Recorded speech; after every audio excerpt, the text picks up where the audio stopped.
So after finally checking out Abandoned and seeing the Jor-El and Lara scene played by Julian Sands and Helen Slater, who I'm glad to see came back for at least once this season, there is something that I want to address.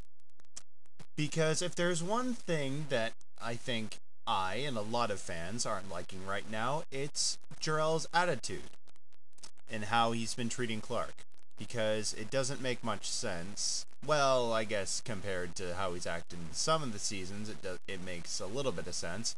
But he's really kind of going back to his old roots. It's like he started off as this arrogant jerk who had to get everything his way, and now that's exactly where he's back to. You would think that as time went on that Clark would understand him more, but he obviously doesn't want to be understood. This is the Jor-El that we kind of knew back season 2 or season 3, I don't know. Anyway, what I want to clarify is, after watching this scene, I don't buy it. I don't. If this is Smallville's explanation or attempt to explain why Jor-El has acted like such a jackass, it doesn't explain anything at all. Okay, what I want to get to first is analyzing this scene. First of all, Lois goes to the fortress to defend Clark in front of Jor-El. And you know what he says in response to all these accusations and defense? Okay, she accuses him later, but for the most part, she's defending Clark. And you know what Jor-El does? Nothing. He doesn't say a word. Now, granted, I'm looking at this from both a show analysis and a production analysis, because I know that every time they go to the fortress, they can't always have, Terrence Stamp's voice having recording lines for every time they go up to the fortress. They'd be paying through the wazoo. And, so that's understandable. But this is ridiculous. Jor-El is not defending himself for what he said. He's just basically sitting and, well, okay, you know what I mean. He's just waiting there, letting Lois say whatever she wants. And if he really did believe anything that he said, he would say, "You don't know what you're talking about. This is my son. You have no right to say this to me." And he doesn't. He doesn't say a word. And then Lois tells him that Clark is lucky to be, rid of Jor-El. So you know what he does next? He lifts her off the ground and puts her in this, pillar of energy. And pretty much, imprisons her in it. She can't move. She probably can't, it's like suspended animation is what it is. So we're obviously seeing that Jor-El will be, angry or frustrated at the latest, pinprick. This is ridiculous. How big of an ego does this guy have when he could have, said anything to defend himself? And all it takes is one little word from Lois for him to, have a friggin' temper tantrum. And then they finally get to the part where Clark breaks Lois out of the thing. And we see this hologram of Jor-El and Lara. Now, I'm going to state something right now. Julian Sands, as Jor-El, is a sympathetic, justifiable, and good father. When you watch his performance, I can say to myself, that is the kind of man who would say, "I'm going to stay here with my wife and die so my son doesn't have to." The Fortress Jor-El, on the other hand, is the kind of person who says, I'm not going to risk anything more for you to become, Earth's savior. Because that's what he's done this season. I still don't get it. Anyway, the hologram of Jor-El says, and I am quoting this from the scene, "I am sending you all of my knowledge and none of my ego or regrets." Bullcrap. That is such a load of bullcrap. None of my ego. You really would have to not have known Jor-El long to say that this guy sent his fortress thingy to Earth with none of his ego. Where do I begin? He doesn't let Clark do anything unless it's his way. He reprogrammed Clark's mind because he wouldn't listen to him. He's like destroyed the space-time continuum, like with, time travel and all that stuff. Everything. He is such a strict father because he is so full of what he believes that he will not let anything else happen unless it's his way. None of my ego? Who are you freaking kidding? And then none of my regrets.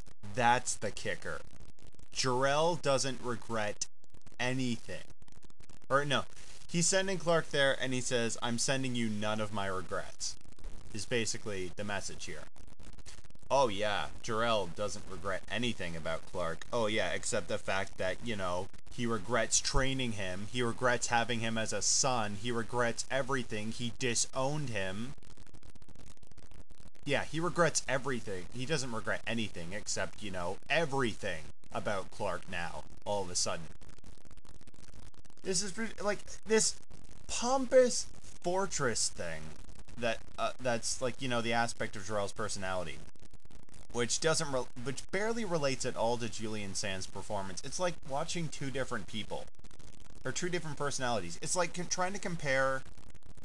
You have a better chance of comparing Julian Sands' Jor-El to Jonathan Kent than you do comparing, Julian Sands' Jor-El to the Jor-El in the Fortress. That's what I'm saying here. This is ridiculous. And, like, he's saying that his son is beyond redemption. That is a regret. And then there's this little part where he says, whatever trials I put you through, know that I will never lose faith in you. So for anybody who's got this theory that, Jor-El is turning his back on Clark as a test of Clark's loyalty to his father, I am quoting this again. Whatever trials I put you through, I will never lose faith in you. He has lost faith in him. He said that to Clark's face. He doesn't consider him a son anymore. Clearly, if whatever trial he's putting him through, he wouldn't lose faith in him, this is not a trial. He really has turned his back on him. He has lost faith in him. And the evidence to that argument is pretty friggin' obvious. Like, this is ridiculous. This hologram scene contradicts everything.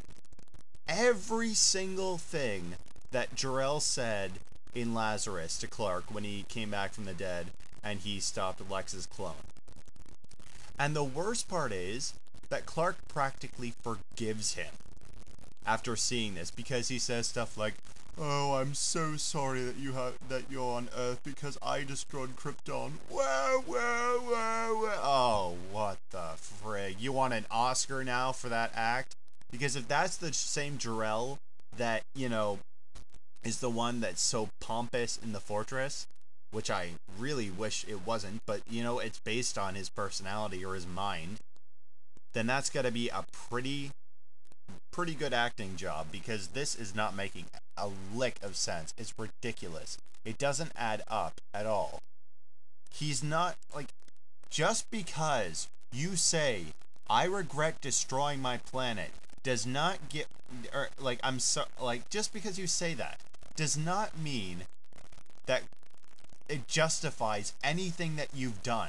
This is what doesn't make any sense with Jor-El, because basically, like I said before, Julian Sands, I like him as Jor-El. Terrence Stamp, who I have tremendous respect for as an actor, I'm liking him. It's the writing of Jor-El that I'm really hating this season, because it's almost like a 180, or sorry, it's a 180 degree shift in personality. Like, it's ridiculous. It doesn't make any sense to his character. And, he's still a jackass. This is what like, if this is, like, Superman's father, then I'm sorry. Superman's father is still a jackass. He makes no sense. He was willing to leave his son to die, like, basically, when Darkseid was coming. And he's even brought Clark back to life before. Keep that in mind.